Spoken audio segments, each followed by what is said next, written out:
Hi guys, so I just watched the video for this week's discussion post. Like everyone else said, I thought it was a really sad video, but I really did admire how strong each of the families were that were in the video.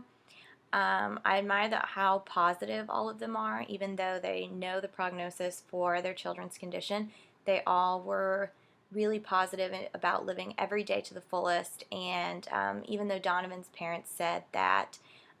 their outlook on life and everything that they want for their child has changed, it's only changed. It hasn't become like a negative thing. They're still very positive, and they still have such high hopes for everything that he's going to do in his life. I also think it was really neat that all of the parents are so interested in advocating, not just for their own children, but for any children that are suffering from this condition and that will suffer from it in the future. Just because even though they know a cure may not come in their child's lifetime, they were really interested in advocating for everyone that may come in contact with this condition. Donovan's mom, she started crying during the video, saying about how rough the diagnosis time was, but then she immediately just started saying that they got into every group that they could. They're doing all kinds of fundraisers, and they're just really advocating for a treatment or a cure. I also thought it was a really selfless and courageous act of the mother who donated her son's organs to research, and I thought it was really neat that she had already heard of a couple of positive outcomes from that, with a couple research studies being published, and also she had encouraged other families to do the same, and I thought that that was really brave of her, especially in such an emotional and trying time.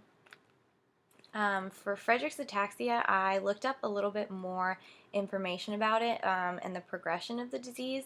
and I found that kids that are diagnosed in between the ages of 5 and 15 often have a condition that progresses a lot quicker than people diagnosed after the age of 16. But everyone in the video is kind of the opposite of that. Donovan and the sisters Sam and Alex were diagnosed younger in life, and they had a relatively slow progression compared to the twin boys that were diagnosed later and had a really quick progression of the disease. I was also really interested in the fact that Sam and Alex had such different characteristics, and the disease was kind of manifesting itself differently in each one of them. Sam seemed to have more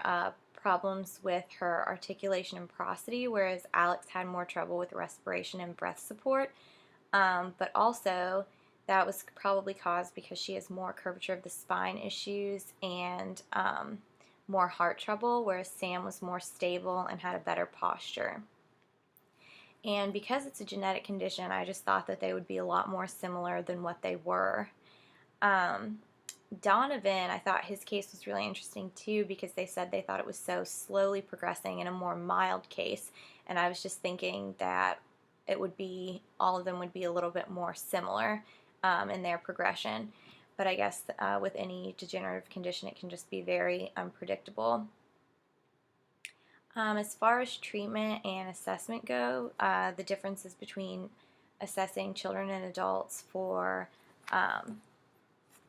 ataxic dysarthria, I thought that some of the differences would be that obviously children and adults have different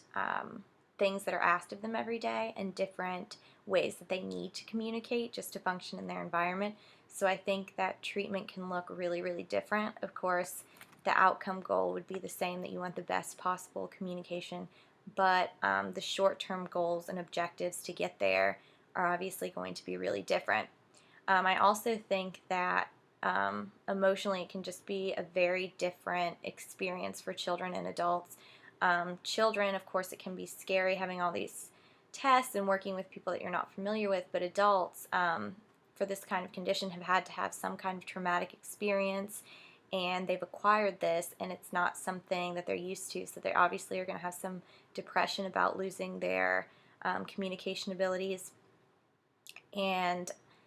they are going to be really frustrated, as will children, with their inability to communicate the way that they want to, but I think it's a little bit of a different frustration. Also, if an adult is cognitively intact, they are much more apt to understand the physiology behind their condition and what's actually going on with their body, whereas a child would have a much more difficult time with that. I think Friedreich's ataxia is especially devastating because you are cognitively intact while your body is going through all of these changes that you can't slow down and you can't stop. And I think that with any kind of progressive condition, treatment can take on a really different look, just because sometimes it's not so much reaching for higher skills and better skills, but it can become more of an issue of just maintaining the skills that are still there and trying to find different strategies and different goals for communicating that wouldn't be the same as someone that doesn't have a progressive condition and has a prognosis of that's a little bit more bright and a little bit more hopeful than someone who, even if you really work with them, you know that their communication abilities are just going to keep